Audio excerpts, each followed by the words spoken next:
From Hollywood, it's time now for...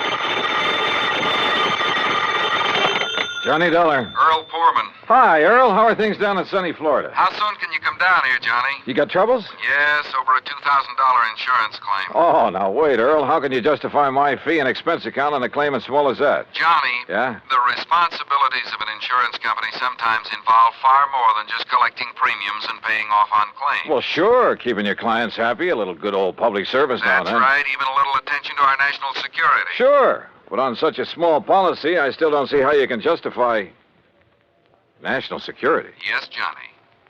I'll grab the first plane.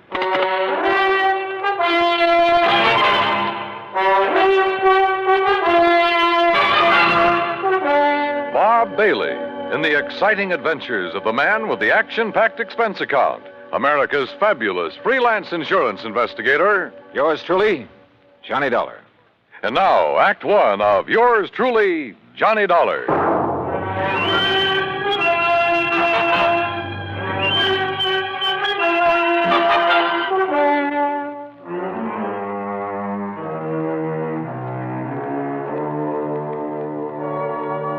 Expense account submitted by Special Investigator Johnny Dollar to Tri-State Life and Casualty Insurance Company, Sarasota, Florida. Following is an account of expenses incurred during my investigation of the Wayward Moth matter.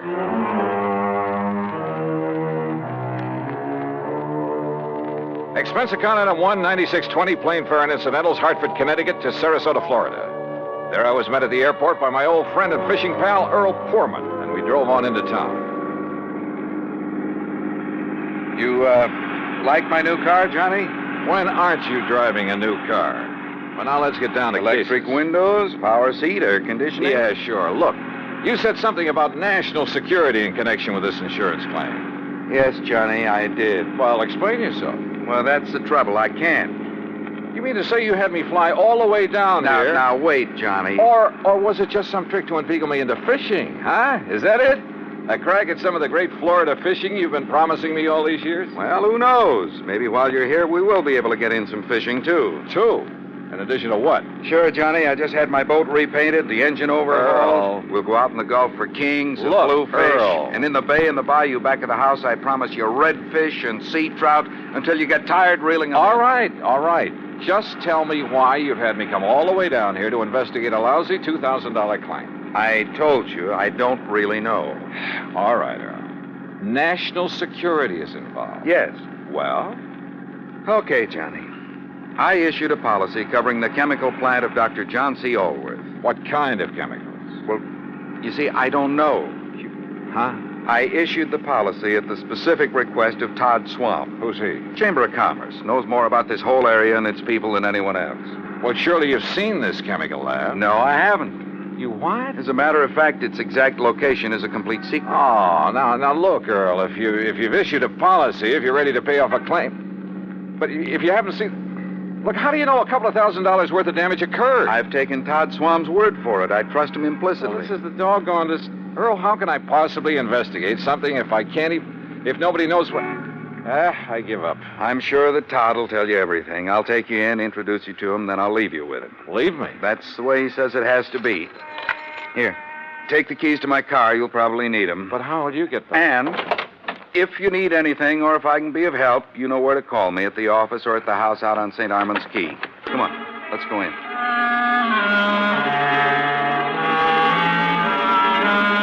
Todd Swam is a young, pleasant, aggressive sort of chap. Serious, alert, perceptive. He thanked Earl for bringing me, then led me alone into his private office.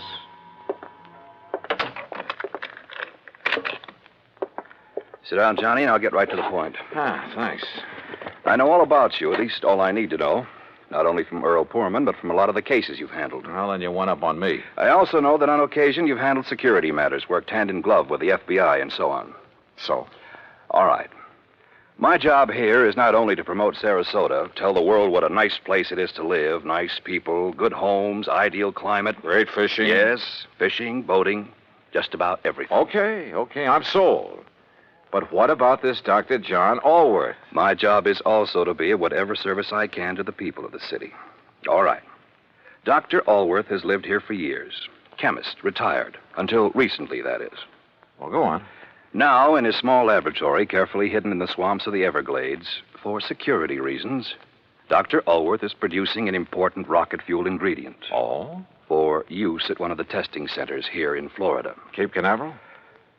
He and his assistant work entirely alone, for obvious reasons. Look, Earl says there's been some damage at his place. That's why I asked him to have you come down. But only here. a couple of $1,000 worth. That is beside the point, Johnny. I think it's a case of sabotage. But if nobody's even permitted to know where the place is. And if you're ready, we'll go out there right away. Okay? Right.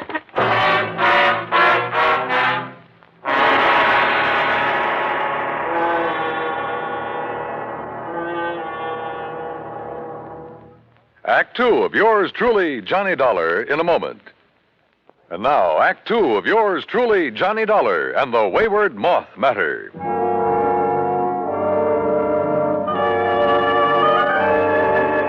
Todd Swam, manager of the Sarasota Chamber of Commerce, suggested we use 2 cars, so I got behind the wheel of the one Earl Poorman had left for me and followed him. We drove south on Highway 41 through Fort Myers, then swung left on Route 82 into the Everglades, and finally into the Big Cypress Swamp Country. A few miles further south, I'm not permitted to say how many, we left the main road for a pair of wagon tracks leading into the swampy jungle. We stopped in a little clearing. From a small shack on the edge of a bayou, a tall, husky Indian emerged. He lowered his high-powered rifle as he recognized Todd Swam and walked over to where we'd parked.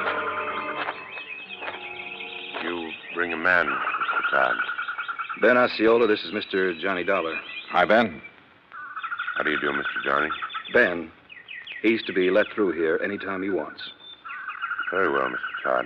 Have you the airboat ready for us? Already. Back of my house. Good. Come on, Johnny.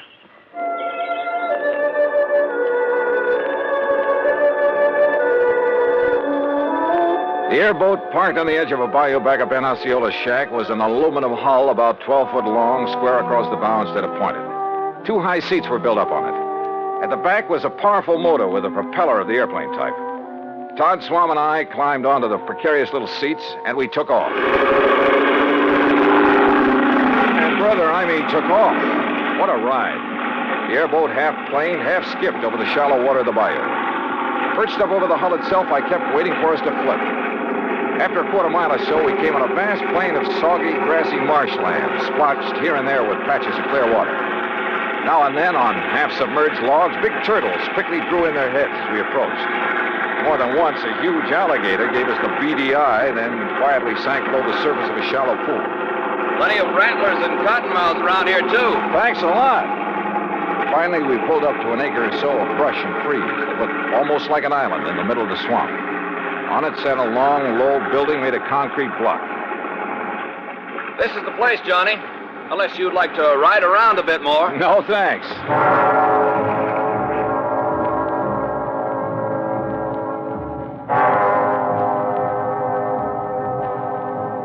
Todd Swam got the introductions over in a hurry.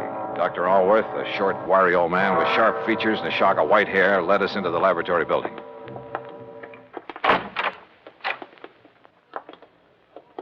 No, Mr. Dollar, not in there. Oh. No one is permitted in the laboratory except myself and my assistant. Oh, I'm sorry, Doctor. You lead the way. About your assistant, Dr. Ulworth. It was in the vault that the accident occurred. It was an accident. Of course it was. Who would possibly want to... Plenty of people, Doctor, and you know it. It may sound corny, but this whole country has enough enemy agents. You speak as though we were at war, Todd. Well, we're certainly in a Cold War. And speaking of agents... A moment, please, gentlemen, while I work the combination of this lock. This vault looks big enough for a bank. In it, I keep 2 things, Mr. Dollar. The finished rocket fuel component. Yeah? And the delicate apparatus with which I complete the final secret stage of its production. Apparatus no one but myself has ever seen. And you're letting us see it? Well, the accident has rendered it completely unrecognizable. I still haven't learned what happened here, you know. Matter of fact, I haven't either, Johnny. But I certainly have my suspicions. Doctor... There we are. No, don't go in. Well, The substance on the floor is so corrosive that... Well, look. You can see how the legs of that heavy metal table have completely corroded. left nothing but a pile of splintered metal and rust. The rocket fuel did that? Now, there, in the corner at your left, are the rotting, tangled remains of the apparatus I mentioned.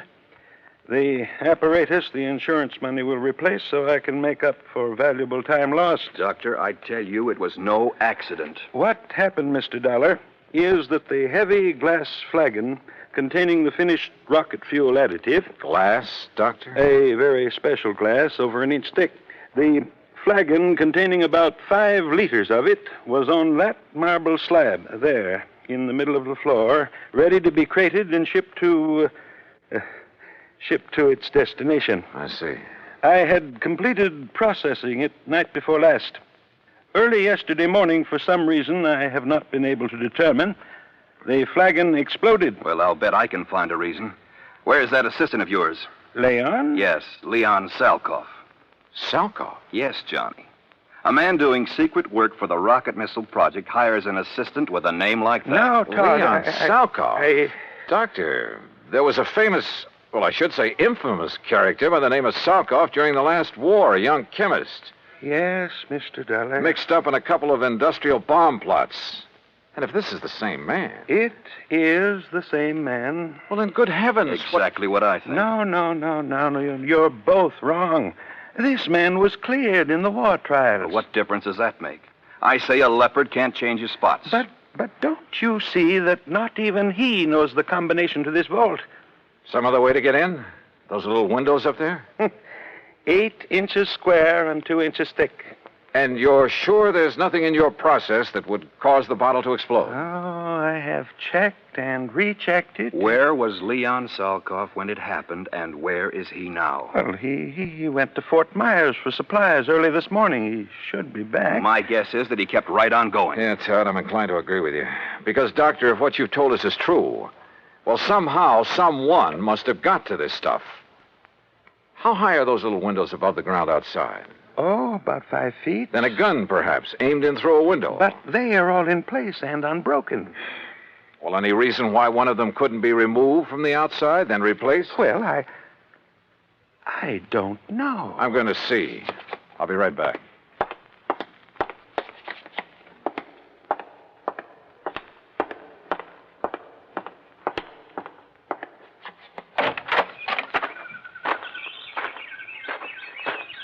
Stop! Don't move! What? Do not move, mister. Or I will shoot you right through the heart. Act 3 of yours truly, Johnny Dollar, in a moment. And now, Act 3 of yours truly, Johnny Dollar, and the Wayward Moth matter.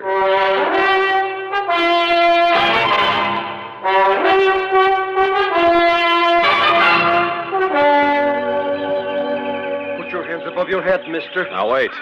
One move and I will pull this trigger. Who are you? I will ask the questions. What are you doing here? Where is Dr. Elworth? Answer me. Or so help me, I will shoot you down. Mr. Dollar!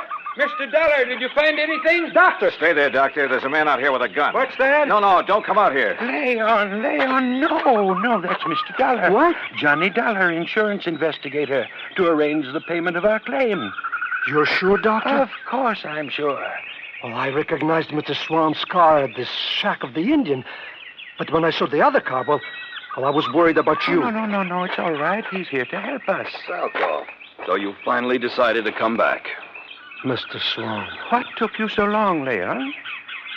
All the way into Fort Myers this morning, I puzzled over how the flagon could possibly have exploded in the vault. You found the answer? Or have you known it all along, Salkoff? I do not understand, Mr. Dollar. I think I do, Johnny. I thought so from the first. I've heard about you, Salkoff, about some of your activities during the last war. I pray that heaven will forgive me for what I have forced to do in that conflict, Mr. Dollar. Forced? It is my hope that by serving this wonderful country that has given me refuge, in some way I can make up for the terrible things I was compelled to do for the men who sought to rule the world. Now, that's a very pretty speech. Oh, it's true, Mr. Dollar. You've only to consult the records of the war trials. I may take a look at those records before I'm through with this case. I humbly beg you to do so. You still haven't told us where you've been all day, Leon. I tried to figure out how the explosion could possibly have occurred. So I telephoned one of our contacts. Contacts? The glass company that has furnished us with the heavy flagons. But there is no way the additive could have caused them to disintegrate. Disintegrate? No, Doctor. Where the flagon had stood, we found a pile of granulated glass. The flagon had completely crystallized. Oh, but even so, Wait. Of course. Of course. By some means, a critical... Exactly. A critical... The formula for the glass that I obtained from the glassworks indicated the possibility. Would you gentlemen mind telling us what this is all about? Mr. Dollar, I believe Leon has found the answer. Well, if he has, I'll take back a lot of the things I've said and thought about him. Of course, we can't be sure until we proved it. It means waiting until morning. Oh, great. Meantime, we have a lot of work to do.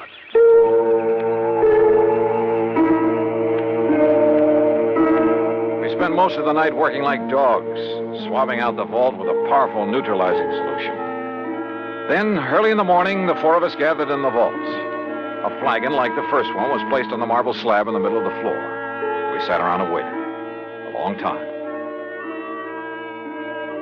Then I noticed something. The rays of the sun, coming through one of the tiny, thick windows. The light was focused, as though through a magnifying glass. Slowly, the powerful searing pinpoint of light worked its way over to the flagon. Dr. Alworth rose and held a piece of paper where the rays converged. It burst into flame. There! Now you can see the tremendous heat generated at this point. Yes, and on the flagon itself. Exactly. The tempered thick glass wall of the bottle, tempered perhaps to a highly critical degree. But to crystallize, Doctor, the way the other one did? Leon, I still don't believe it. Well, many things will cause glass to crystallize. Vibrations of many kinds. You've heard, I'm sure, of the tenor who shatters a goblet by the vibrations of his voice. But light vibrations? Oh, Doctor. Of course, it should have occurred by now. If it's going to at all. Oh, the temperature of that bottle must be terrific. The pressure building up in the glass itself. I don't understand. Still, the angle of the sun is slightly different each day. Or an imperceptible flaw in the one that exploded. Oh, sure. Well, perhaps the other had some outside stimulus to act as a trigger. A sudden draft, perhaps. Oh, any little thing. Excuses, Leon. You're stalling. You said the other bottle was in here alone. The door's closed, only it wasn't because you exploded that thing. I don't know how, but you did it. And if that isn't sabotage... God. Come on, Johnny. This gag has been carried far enough. Look! I saw it, too. A tiny moth, attracted by the blazing spot of light on the side of the flagon, where the focused rays of the sun converged. The moth circled, flew past it, almost brushing it with his wings. We waited. He circled again. Again. Then dove at it.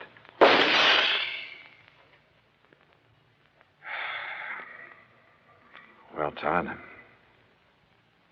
Yes.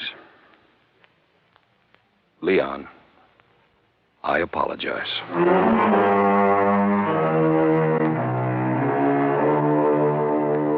Yeah. A tiny moth triggered the reaction that disintegrated, that crystallized that bottle into a million tiny grains like sand. And simply because of the difference in temperature of his little body. Seems impossible, but it happened. Expense account total, including the trip back to Hartford, $204 even. Remarks? Pay up this claim in a hurry, will you? The more help we can give to people like Dr. Alworth and Leon Salkoff, the better. Yours truly, Johnny Dollar.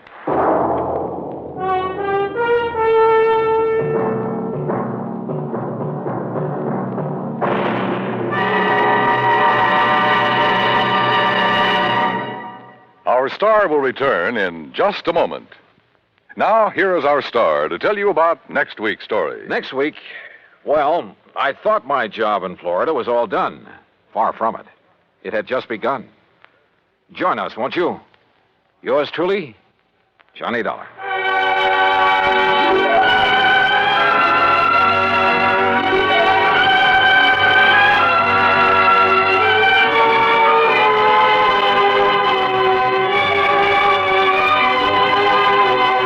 Yours truly, Johnny Dollar. starring Bob Bailey, originates in Hollywood and is produced and directed by Jack Johnstone, who also wrote today's story. Heard in our cast were Vic Perrin, Herb Ellis, Paul Richards, Lou Merrill, and Leon Velasco.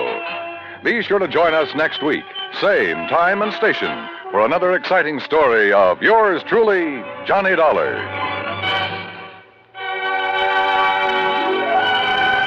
This is Dan Cubberly speaking.